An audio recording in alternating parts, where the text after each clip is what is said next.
আমাৰ এটা বিনম্ৰ প্ৰয়াস আছিল বিহপুৰীয়া সমষ্টিৰ ৰাইজৰ সহযোগত আমি 21 চনৰ পৰা ৰঙালী আদৰণি অনুষ্ঠান আমি নাৰায়ণপুৰৰ পৰা এই যাত্ৰা আৰম্ভ কৰিছিলোঁ, সাংস্কৃতিক যাত্ৰা। আজি ৫ম বছৰত ভৰি দিছে ভোলাবৰিত আমি ৰঙালী আদৰণি অনুষ্ঠান পাতিছিলোঁ।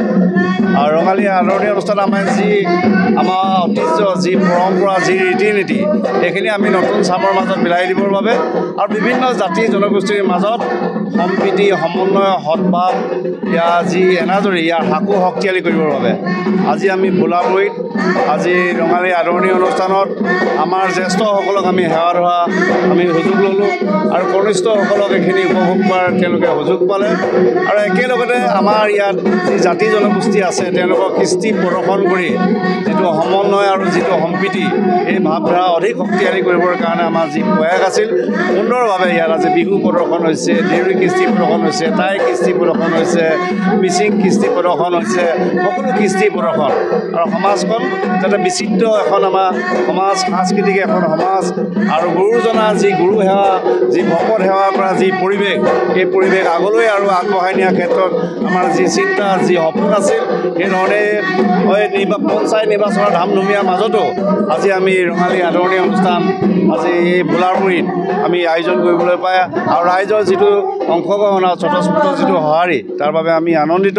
এইবাৰ নিৰ্বাচনত আমি মানে বিহু মাৰি হাঁহি নিৰ্বাচন খেলিবৰ কাৰণে মই সকলোকে কৈছোঁ, বিহুৰ মাজেৰে নিৰ্বাচন ৰাইজে চব একত্ৰিত হৈ আছে। নিৰ্বাচনটো বেলেগ কোনো পৰিৱৰ্তন হ'বলগীয়া নাই।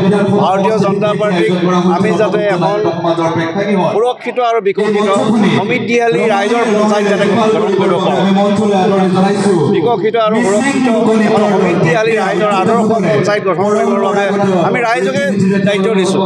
ৰাইজে নিজৰ ৱাৰ্ড সদস্য তেওঁলোকে নিৰ্বাচন কৰক, ৰাইজৰ নিৰ্বাচিত প্ৰতিনিধিয়ে বা পঞ্চায়ত গঠন হ'ব।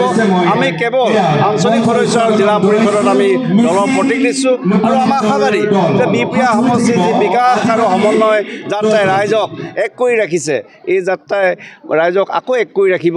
নিৰ্বাচনটো এক হ'ব, বিহপুৰীয়া বিকাশৰ গতি আজি তীব্ৰ হৈছে, এই গতি আগবঢ়াই নিব লাগিব, এই গতি ৰাইজে আগবঢ়াই নিব। বিহপুৰীয়াবাসী ৰাইজৰ ওপৰত এই গভীৰ আস্থা আৰু বিশ্বাস মই ৰাখিছোঁ আৰু ৰাইজে সেইধৰণে আশীৰ্বাদ দিব বুলি মই ৰাইজক সেৱা ধৰিছোঁ। ৰঙালী বিহু আদৰণি জনাবৰ কাৰণে যিখিনি উদ্যোগ লৈছে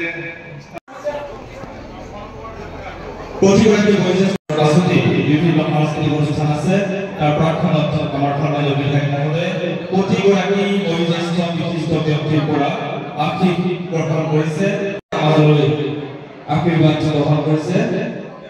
সম্বৰ্ধনা প্ৰদান কৰা প্ৰতিগৰাকী বয়োজ্যেষ্ঠক মই তেওঁৰ পৰা আসনলৈ পুনৰবাৰ আগুৱাই নিব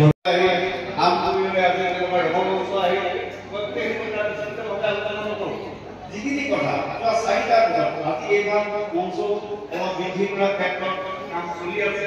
এই মঞ্চ আমি এটা নতুন ৰূপলৈ যাতে লৈ আহিব পাৰোঁ, তাৰ বাবে বিকাশ চলি আছে।